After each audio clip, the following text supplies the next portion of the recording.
Hey everybody, John Macholski back for another edition of the Mox-o-Meter. And this week on the meter, I am going to review the Green Hornet. Now, if you know me, you know I haven't been the biggest advocate of this movie, I guess. From the first time I heard about that it was cast Seth Rogen, I thought this wasn't the right move for this particular superhero. The Green Hornet's been in it's been around for a long time. I mean, back to the 60s, and it's the radio show and TV show. And but in the movies, it's been gestating for a long time. Originally, it was going to be a starring vehicle for George Clooney, and there was Steven Soderbergh was attached to direct it, and it went through a lot of different periods of getting made. So finally, after Superbad, Seth Rogen and his partner Evan Goldberg decided they were hired to write the screenplay, and then so they went and cast Seth. Seth cast himself, and the rest is history, I guess.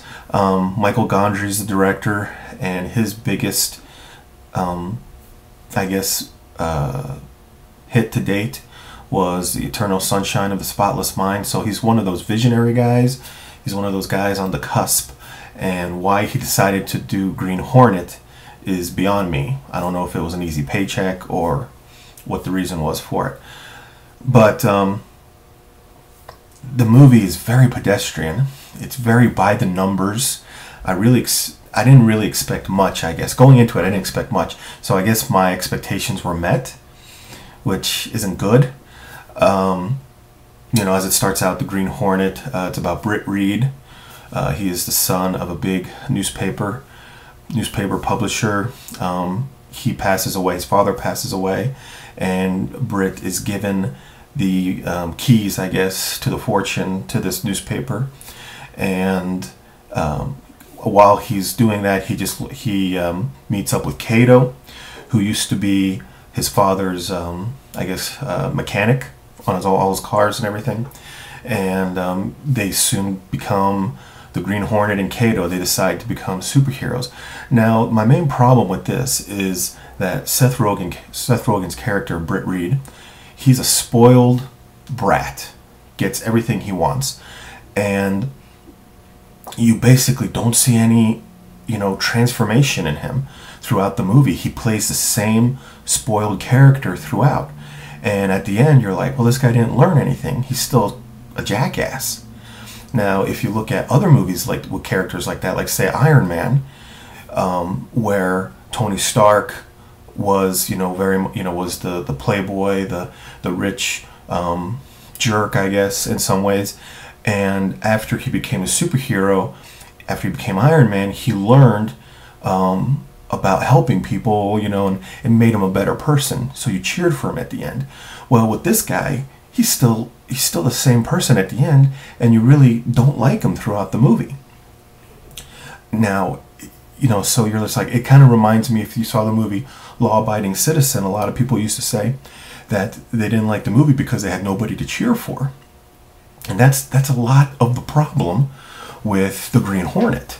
And so that's like the problem number one, is that you really don't like the main character who you're supposed to be cheering for. And I guess the other problem, there's a lot of just bad dialogue, it's stuff you've seen before. It's so generic. It's so paint by numbers.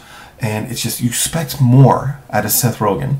And he's just kind of gone on a slide with funny people and now this. And it's really worrisome because he was so good for so long with Knocked Up and, and A 40-Year-Old Virgin.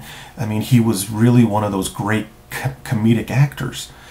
And now he wants to become a superhero or action star. I'm not sure, but it's just not right for him. Now, the two bright spots out of the Green Hornet are Jay Chow, who plays Cato. He looks like he can take over the mantle of the next great martial arts action star. you know, from Jet Li and all these other guys.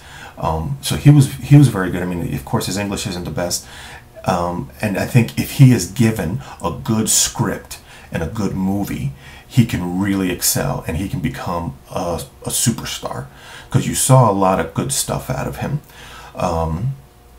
So, you know, hopefully something, you know, people see this and they'll try to give him something a lot better down the line to, you know, really make him just bust out there and be a big star.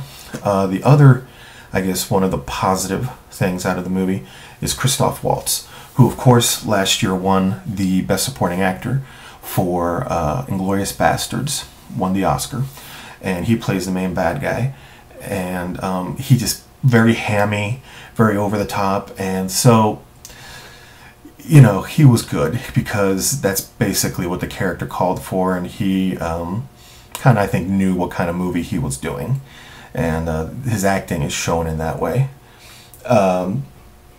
So that was, he was one of those were basically the two bright spots. And Cameron Diaz is also in it. It just, watching this, it makes me just kind of sad for her career, how far it's fallen. I mean, she was used to be the it girl, you know, with There's Something About Mary and the first Charlie's Angels, and she was the top actress, comedic, I guess. And it's just sad to see how far she's fallen. That the fact that she has to be in the supporting role in this movie, and one of the constant jokes in the movie is about her age. Now, yeah, the girl, I think, is 39 or 40 in actuality, but I mean, why that needs to be put into the script, why that needs to be put into the movie is beyond me. It had nothing to do with anything that happened in the movie. And so that's the Green Hornet. I mean, you know, if you want to go to a movie and just be mildly entertained, then the Green Hornet's for you. I mean, wait for it on Redbox for $1 or anything like that, because it's really not worth going to the theaters and spending $12 a ticket, $10, whatever it is. And you know, all I can say is, Seth Rogen, man, please, you know, go back to being that chubby comedic guy. We loved him. He was great. Whatever you're doing now, stop it, please. And go back to being what you did, because it was working. And on the Mox-o-Meter, I'm going to give this, and it's actually probably, I'm being a little generous here, because of Jay Chow and Christoph Waltz, I'm going to give this movie 2 stars out of 4. So that's the Green Hornet, and I will talk to you guys next time.